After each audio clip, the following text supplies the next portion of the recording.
আয়ো না তো দাঁড়াও তারা তো জেনারেল ফটো তুলতেছে তো সবাই তুলো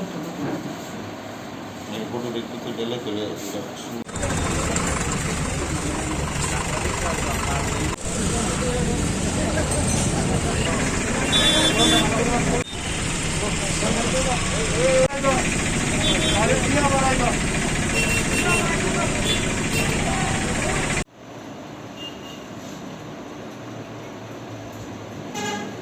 আমাদের কাছে একটা সিক্রেট ইনফরমেশন আসে স্ট্রিপ অফ আসে যাতে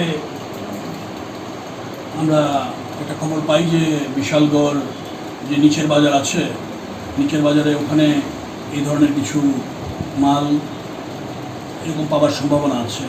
আমাদের ওই এরিয়ার যিনি বিট অফিসার ইন্সপেক্টর ইনচার্জ বিজয় দাস ওর কাছে এই খবরটা মেইনলি আসে এবং ইমিডিয়েটলি আমরা থানার ওসি ইন্সপেক্টর দেবাশিস সাহার নেতৃত্বে থানার যারা অফিসার এবং ম্যান যারা আছেন ওইখানে রেড করেন।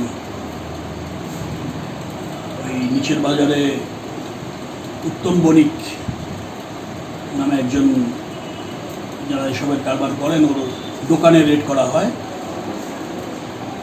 এবং রেড করে এখান থেকে আমরা অনেক কিছু উদ্ধার করতে সক্ষম হয়ে গেছি। হ্যাঁ, আমরা এখন পর্যন্ত দুজনকে গ্রেপ্তার করা হয়েছে, ওই উত্তম বণিক এবং ওর দোকানেরই মানে ওর দোকানের মধ্যেই পাওয়া গেছে সজিত সাহা। আমরা প্রায় এখন পর্যন্ত স্কাফ পেয়েছি প্রায় 200 বোতলের বেশি স্কাফ, এসপি মানে স্পাসবোট্রক্সিবন ট্যাবলেটস এগুলো পাওয়া গেছে 2500। আমরা বাংলাদেশি কারেন্সি পেয়েছি মোর দ্যান 3,05,000, ইন্ডিয়ান কারেন্সি পেয়েছি প্রায় 62,000 টাকার উপরে।